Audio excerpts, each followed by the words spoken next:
One of the other big questions that I get is, hey doc, what happens when I gain or lose weight? Am I going to lose all the money I invested into my buttock?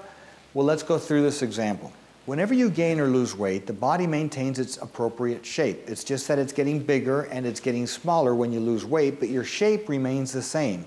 Same volume in the waist, a little bit more volume in the buttock.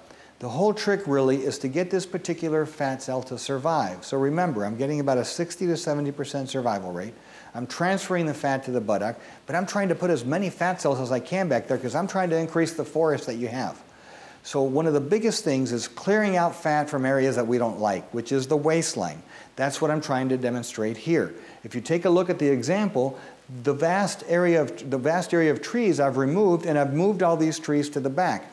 Those trees that were in the front are gone. They will never come back. So when you lose weight, all the leaves of the trees that you have come off, but when you gain weight, those leaves come back. So the forest remains dense. So take a look at this example here, where the body is changing in size, but the shape remains the same. You always have a smaller waist, you always have a fuller buttock. So it's not that the fat cell is disappearing, it's remaining there, it's just getting bigger or smaller.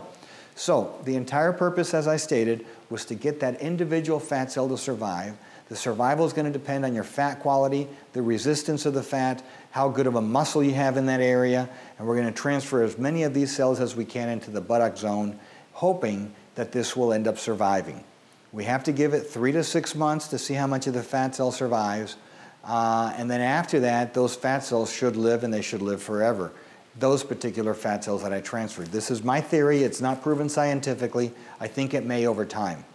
The bottom line is, when you gain or lose weight, you maintain your body shape. There's always more trees in the back than there is in the front, and you end up getting some really nice results. Let me explain it a different way. Your fat cell will get bigger or smaller as you gain weight. But the fat cell is always there. It doesn't disappear and then all of a sudden come back. It just gets bigger or smaller. Why is that? Because genetically you were predisposed to place these fat cells in different parts of your body. So the fat-making machine only occurs at 2 stages in your life. Stage number 1 is in the very beginning, when you were in your mother's womb and you were at 3 months, in your last trimester of pregnancy. That's when you started to grow some fat cells. The second time you grow fat cells is in puberty. After that, the fat cell making machine will completely shut down and you can no longer make new cells. That factory is closed. But genetically, you were told where to put that fat. So some people have more fat around their bellies, some people have more fat in their legs, some people more in their arms. It just depends on your genetics and where it went.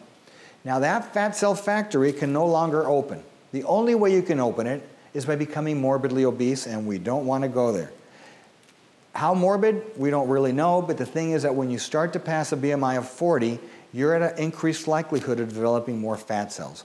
And that's the only time you can reopen the factory. But otherwise, that factory remains closed, so when I take this fat cell and I remove it, that fat cell is gone.